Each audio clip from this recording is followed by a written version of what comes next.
Un saludo muy especial para todos. Gracias por estar acompañando este especial evento.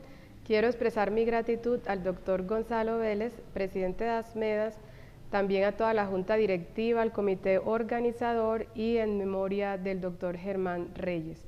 Por supuesto, un saludo muy especial también para los colaboradores, para Doris, para Luis Reinaldo Franco, que siempre nos acompañan con todo el apoyo para que este espacio se pueda realizar. Mi nombre es Rita Almanza y voy a dar inicio a compartir una experiencia que tenemos con la tuberculosis en el distrito de Medellín, porque queremos llamar la atención de manera muy especial por la cantidad de determinantes que están influyendo para que esta enfermedad en la que la gente ya no piensa, ese paciente que te llega tosiendo y que nos desviamos por todo el boom que han tenido los otros virus respiratorios y nos vamos olvidando de está generando una alta mortalidad en nuestra ciudad, hasta el punto de que los años de vida potenciales perdidos por esta causa ocupan el primer lugar dentro de las enfermedades prevenibles o transmisibles. Entonces, espero que los apuntes que tengo el día de hoy puedan realmente ser de gran utilidad para la consulta de todos. Voy a empezar hablando un poco sobre la introducción de la tuberculosis, porque el reporte global que hace la Organización Mundial de la Salud lo coloca también como una prioridad a nivel global, de manera muy especial en otros países donde los determinantes sociales realmente están generando un alto impacto, y uno siempre piensa en África cuando piensa en estos países, pero resulta que en nuestra ciudad, algunas zonas de ella se comportan también como estos lugares. Es así como se pide una meta de estrategia para ponerle fin a la tuberculosis para 2020, que ya la superamos hace rato, la fecha, pero no, por supuesto no la cifra ni la meta, y tenemos nuestra meta de muerte por tuberculosis para 2020 era reducir en un 35% la mortalidad, pero se nos aumentó en un 10%. Teníamos como meta una reducción de la incidencia en un 20%, pero se nos aumentó en un 3,7%. ¿Qué estás haciendo tú y qué estoy haciendo yo para que estas metas se puedan cumplir? Vamos a mirar. Tenemos entonces la proyección de las tasas en la región de las Américas. En este momento nosotros tenemos una tasa cercana a 29 por cada 100.000 habitantes, pero el hito esperado era que empezáramos una reducción para que a 2035 lográramos una tasa por lo menos cercana a 2.7 por 100.000 habitantes. Esta brecha que tenemos aquí es la que necesitamos cerrar en este momento. Sin embargo, cuando uno observa esa meta y uno dice, bueno, ¿qué tan lejos estamos de encontrarla? Vemos, por ejemplo, el análisis en la región de las Américas, cómo tenemos algunos países como Haití, cuyas tasas en 166 por 100.000 habitantes. Tenemos por acá Bolivia con 102, tenemos por acá, por ejemplo, El Salvador con 55. Miremos que en la región de las Américas realmente casi todos los países estamos superando esa tasa mundial, en promedio la región con 28, pero nosotros en Colombia con una tasa de 37 nos encontramos un poco cerca, pero todavía no lo logramos. La situación de tuberculosis en Colombia, entonces, como vemos, realmente va en franco ascenso, sobre todo la tuberculosis de origen pulmonar, también la de origen extrapulmonar, y la meta que va acá en contravía, que es a donde la deberíamos tener. Realmente tenemos una brecha bastante importante entre lo observado y lo esperado. Dentro de la región Colombia, digamos, ha tenido uno de los avances más importantes, pero todavía no es suficiente. Dentro de nuestro país, entonces, cuando miramos, realmente hay unas regiones que están ayudando mucho y que tienen la meta conseguida, como es el distrito de Bogotá, Bolívar, Boyacá, pero nosotros, por ejemplo, en Antioquia, acá aparecemos en rojito, porque con más de 3.600 casos por año tenemos una incidencia superior a 50 por 100.000 habitantes. Ahora, cuando vamos, digamos, bajando un poquito más, acá tenemos del total de esos 18.000 casos que registra Colombia, Antioquia pone el 19.8%, o sea, el 20% de los casos están acá en nuestro departamento, y oh sorpresa, Medellín le pone el 14% de los casos al país. Eso es bueno, eso es malo.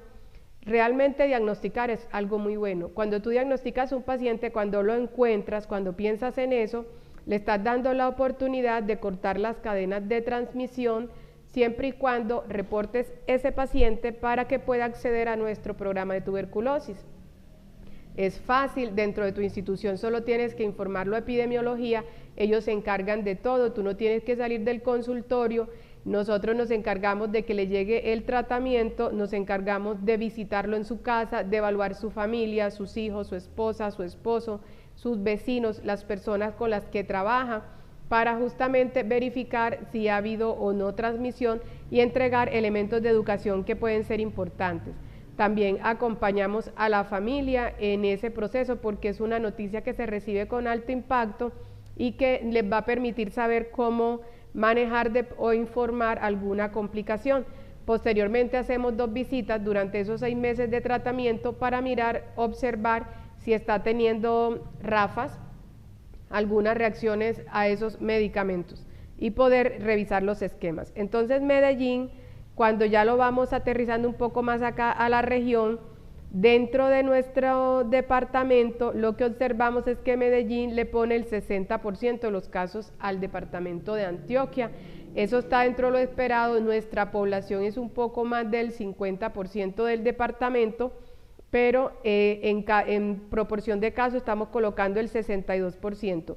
Puede ser también un mejor acceso a diagnóstico, puede ser que estamos buscando los casos, pero realmente les digo, el diagnóstico no es lo que más me motiva a dar esta conferencia, porque justamente lo que queremos es que los casos aparezcan. Entonces, si estás diagnosticando, eso está muy bien. Si encuentras un paciente, hay que sentirnos muy feliz porque lo encontramos.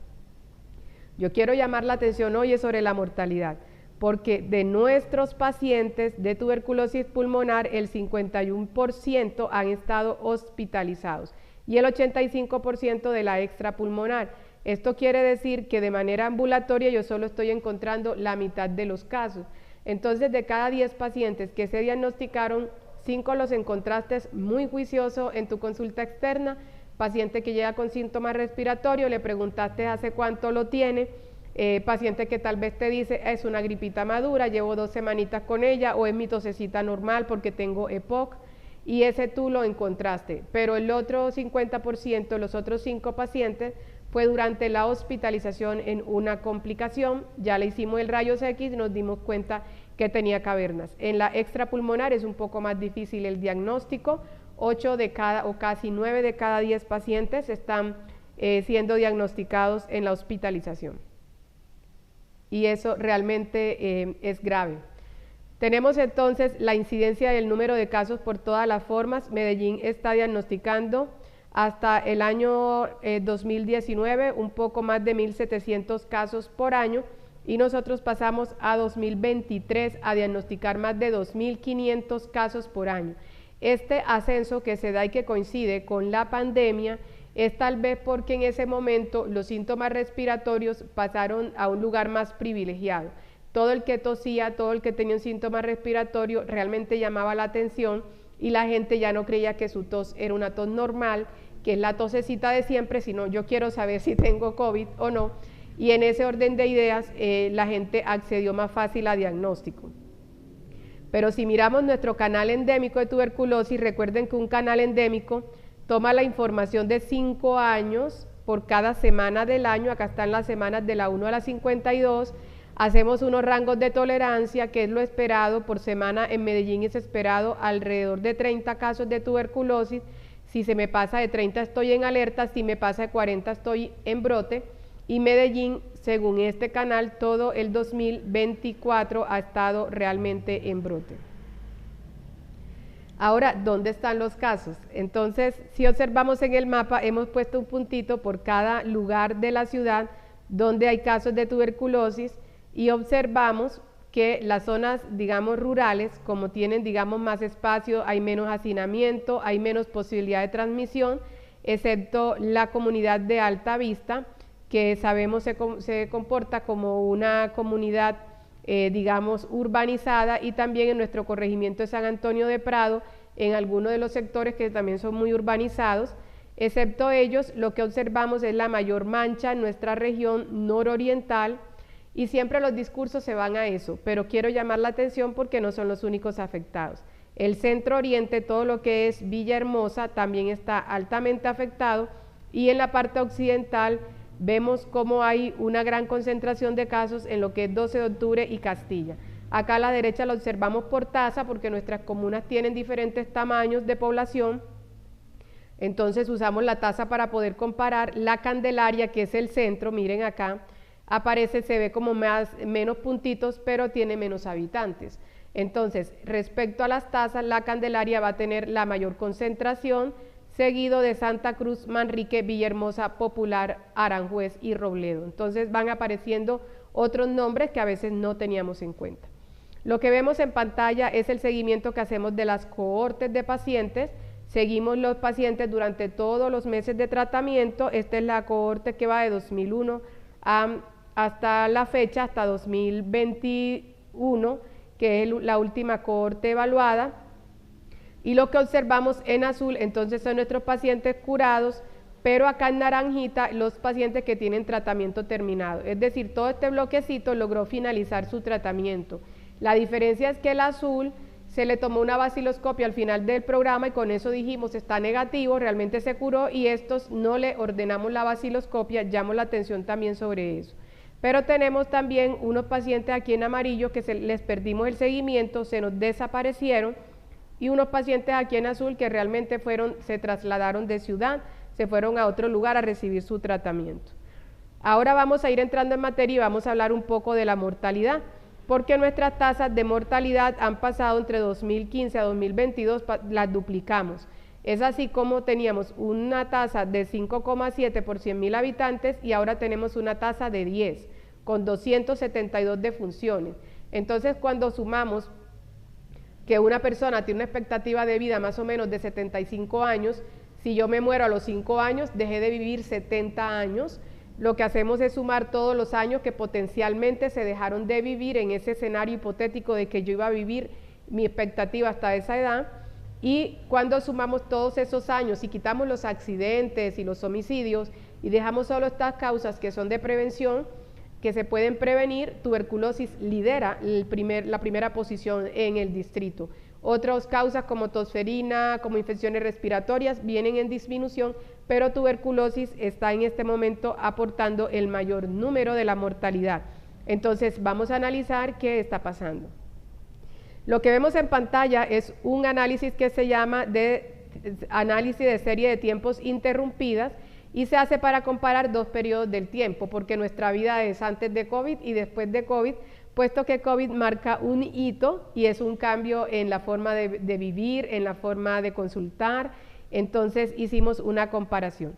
Realmente lo que vemos después de COVID es que hubo un descenso significativo, aquí hay un descenso importante, porque como lo había mencionado, los síntomas respiratorios empiezan a tener otro estatus, nos llaman más la atención, ya la persona consulta con más frecuencia, pero si no lo hubiéramos hecho, esta hubiera sido la tendencia. Sin embargo, nosotros tenemos en este momento un ascenso que es de 9,2, podía ser peor, pero sigue siendo grave respecto a las series de antes de COVID, que teníamos las tasas en 7,3 por 100.000 habitantes. Cuando nosotros miramos entonces, vamos a mirar entonces el análisis de mortalidad, tomamos entre 2020 y 2022 686 muertes que hubo en el distrito y quisimos profundizar en ellas, y hemos encontrado lo siguiente: el 72% de estas muertes fueron en hombres, el 27% ocurrieron en mujeres, tal vez porque las mujeres somos un poco más cuidadosas en consultar, los hombres se abstienen un poco más, intentan resistir, yo soy capaz, yo soy muy valiente, yo soy muy fuerte, y lo que hacemos es que aplazamos la visita al médico. Tenemos que nuestros pacientes, el 26% no ingresaron al tratamiento y el 79% sí. Entonces ustedes dirán, pero si entró al tratamiento, ¿por qué se murió? Es porque de este grupo de pacientes, cuando vamos a mirar, no llegaron a los 2 meses de tratamiento, es decir, fue un ingreso tardío. Acá observamos las tasas de mortalidad por grupos de edad, y lo que observamos es que la mayor mortalidad está en mayores de 60, pero hay una alta mortalidad también en población realmente joven de 18 a 59 años, y lo que vemos como los grupos sensibles, habitantes de calle, LGTBQ+, privados de la libertad, tienen un peso importante, pero no tan grande como estas otras personas. Cuando miramos la comorbilidad, encontramos que excepto VIH, las demás comorbilidades realmente tienen una proporción menor, y esto ocurre porque un paciente diabético, un paciente renal están en un programa y por eso pueden tener mayor cuidado. Ahora cuando miramos los OR, que vamos a mirar entonces si completaron o no 2 meses de tratamiento para clasificarlo como una muerte temprana o una muerte tardía, vamos a encontrar que en 2020 el 63% de los muertos entraron, de los que lograron tratamiento, realmente entraron muy tarde al tratamiento. Para 2021 fue el 34% y 2022 esto se corrige a 3,3. Tenemos entonces, cuando miramos aquí, que es importante que el sexo masculino nos da una asociación bastante importante con la mortalidad, la población de 18 a 59 años y la de 60 años o más. Esto es un análisis bivariado que lo que hace es corregir el análisis que hacemos por tasa porque tiene en cuenta otros escenarios, tanto del sexo como de la edad. Acá vemos que en grupos poblacionales los migrantes marcaron con un alto riesgo para la mortalidad y también ser subsidiado o ser no asegurado. En esta gráfica podemos observar en un análisis multivariado cómo de pronto en el análisis de tasas o de proporciones la población migrante o no asegurada no tenía un peso tan importante, pero cuando lo observamos acá realmente tienen una fuerza mayor. Entonces llamamos la atención porque estos son los grupos que están entrando más tarde al tratamiento. En la gráfica anterior observábamos que justamente se nos están muriendo y aparecen con tratamiento, pero es que no alcanzan ni siquiera los 2 meses de tratamiento, que son muy importantes justamente para el control de la infección. En este orden de ideas, estas personas tal vez no acceden al servicio de salud porque sienten que no tienen derecho o porque cuando consultaron las devolvimos, como vamos a ver más adelante. Ahora vamos a hacer un análisis espacial y para eso hemos utilizado algunas herramientas tecnológicas que nos permiten ubicar los casos. Vamos a analizarlo por las zonas de la ciudad, la zona nororiental, Popular, Manrique, Santa Cruz, Aranjuez. Miren cómo ha tenido uno de los peores desempeños, pero yo quiero llamar la atención porque siempre que pensamos en pobreza pensamos en esa zona.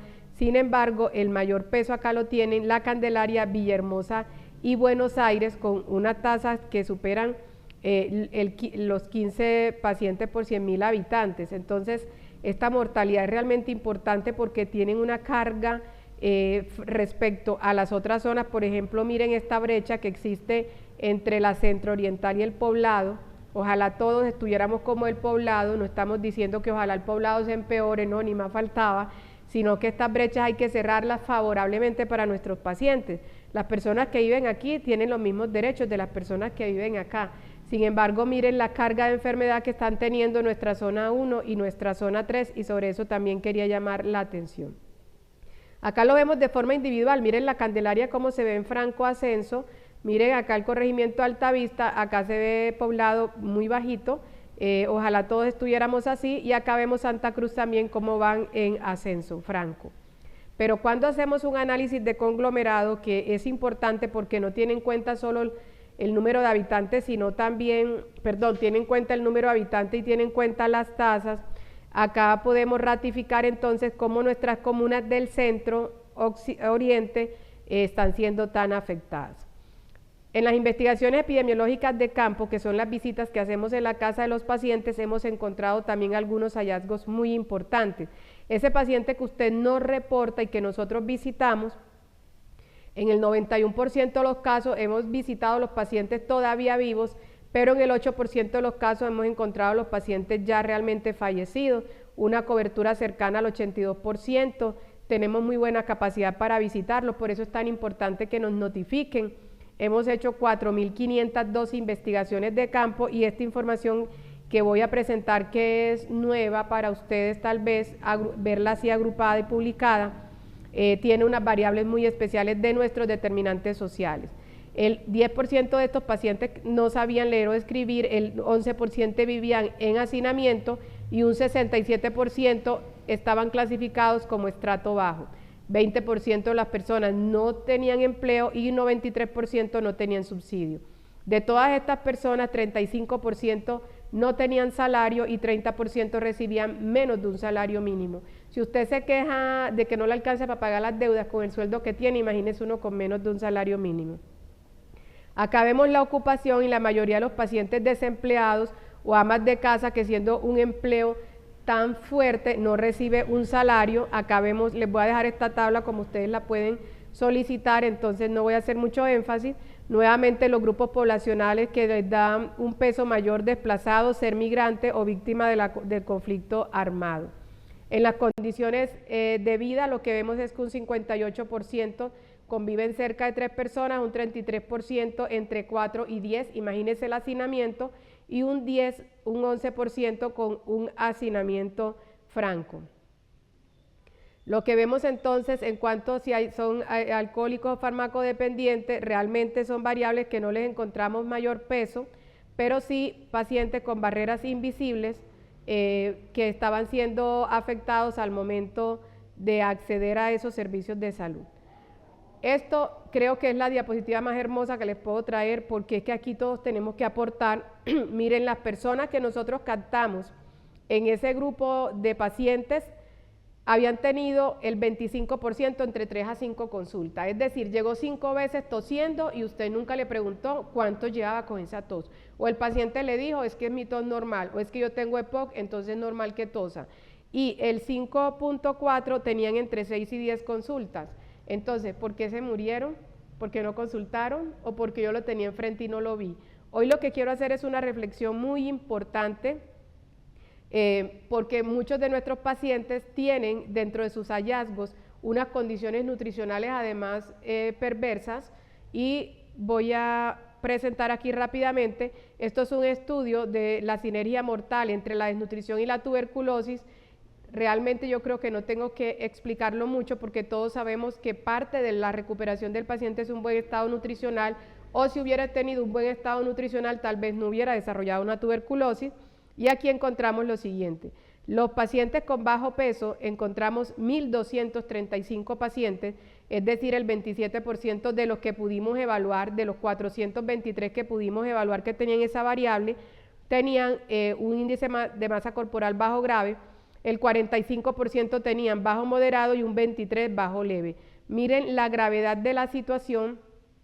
En nuestros pacientes, tenemos pacientes en Popular, por ejemplo, el 9% tenían 2 comidas al día, el 6% tenían solo 1 comida al día y el 18% un índice de masa corporal bajo grave. La Candelaria tenían el 4% 1 comida al día, en San Javier el 3% 1 comida al día, en Altavista el 10% 1 comida al día. Una cosa es que usted coma una vez al día porque tiene un ayuno intermitente o porque su jornada laboral no lo permite, pero esto aquí estamos hablando es de hambre física por inseguridad alimentaria. San Javier el 21% de los pacientes con un índice de masa corporal bajo grave, y en la Candelaria el 19%, esto es Laureles, el 19%. Encontramos a personas también con un índice de masa corporal bajo grave dentro de los afectados. Dentro de las conclusiones, perdón, me retrocedo aquí, nuestro índice multidimensional de calidad de vida, lo que vemos aquí en color más oscuro son las zonas del distrito que tienen peor índice de calidad de vida. El índice de calidad de vida mide más de 16 variables, y vemos que los punticos rojos representan nuestros pacientes de tuberculosis. Entonces vamos a ver dónde están ubicados. Miren, la mayor concentración de puntos en las zonas donde hay peor desempeño del índice multidimensional de calidad de vida. Entonces está completamente asociado. Tenemos que esta información tiene que servir para que nosotros hagamos una acción. No es ético uno tener esta información y no movernos. Tenemos que trabajar por ese aumento en la incidencia y la mortalidad. Si encontramos los casos, recordemos que podemos ordenar PCR, que tiene mucha mejor sensibilidad, ingresar rápidamente al programa a nuestros pacientes, vamos a reducir realmente la mortalidad. Un diagnóstico tardío de tuberculosis, esos retrasos en los tratamientos, los retrasos del diagnóstico me retrasa el tratamiento, y el retraso del tratamiento me retrasa la curación, y por supuesto me va a retrasar cortar las cadenas de transmisión. Entonces, la próxima vez que llegue a tu consulta a un paciente, por favor pregúntale hace cuánto tiempo tose, y si tose o tiene síntomas respiratorios de más de 2 semanas, ordénale una PCR para tuberculosis. Si es una población privada de la libertad o una población inmunocomprometida, solicitar un cultivo y prueba de resistencia de entrada. Y recordemos que eso e informarle a nuestra enfermera de nuestra institución de salud para que reporte epidemiología o hacerlo directamente le va a dar una oportunidad de vida a este paciente y a esta familia. Con esto quiero cerrar y espero que la próxima vez que veas una persona piense siempre en tuberculosis y que tus pacientes no estén sumándose a esos pacientes que tienen 5 u 11 consultas previas al diagnóstico. Muchas gracias por la atención.